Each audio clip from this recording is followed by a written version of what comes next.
everyone, Real World Dad here, and in today's video I'm going to show you how to bleed a radiator and also top up a combi boiler. You'll have to forgive the COVID haircut, but it was doing me head in, so I've just had to take it off. Now the only two tools you will need for this are a bit of kitchen roll and a radiator key.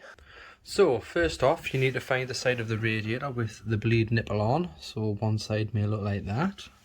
And the side we're looking for is this side here with that little square screw head on. And if you see, there is also a little hole in the top there. That is where the water and the air is going to come out of. So first off, get your bit of kitchen roll and your bleed key. And so you need to get your kitchen roll, get it underneath just ready, put in the radiator key so it lines up, give it a slight turn anti-clockwise till you hear hissing, and you want to leave this open a little bit just until the hissing stops and the water comes out.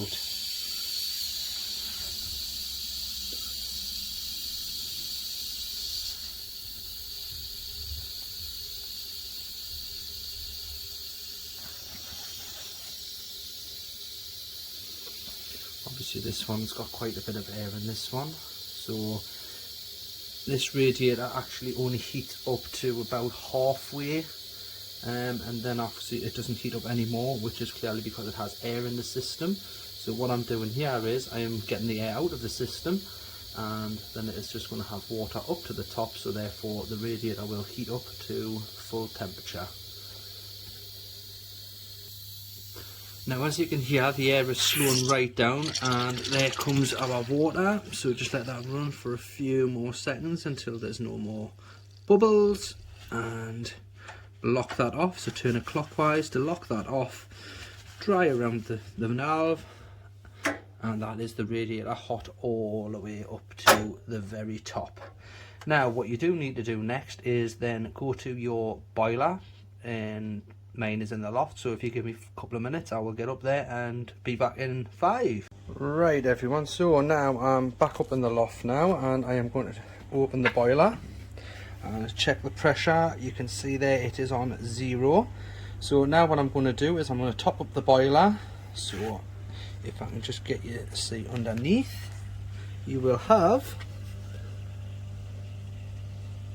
you see there's filling loop, which is the braided hose. So what you want to do is you want to turn both of them so they are both open, like so. So they're both pointing horizontal, and then if we watch the pressure gauge go up, we want to take it up to about 1.5 bar or thereabouts. Obviously you've got to remember that as the boiler gets hotter and the water gets hotter, there will be expansion there, so you don't want to take it any higher than, I would say, 2. If we just top that back up there, let's get in there now.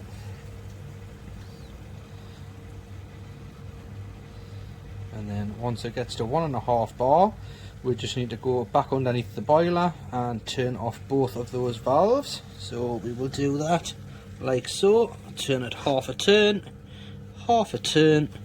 and that is your boiler topped up to 1.5 bar. Now sometimes what may also happen is if you are topping up your radiator and the air stops coming out and also there is no water, it might just mean that you have run out of pressure in the boiler for to feed the air out. So basically just lock the radiator off again, nip up, turn in your boiler, top up your boiler again, come back down, and then repeat the process until all of the air comes out and you have just water. Then just double check that your boiler is back up to 1.5 bar in pressure.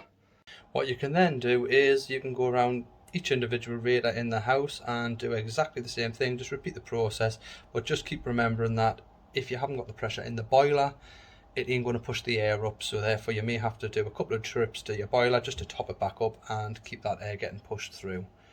Hope this helps you now. Thanks, bye bye.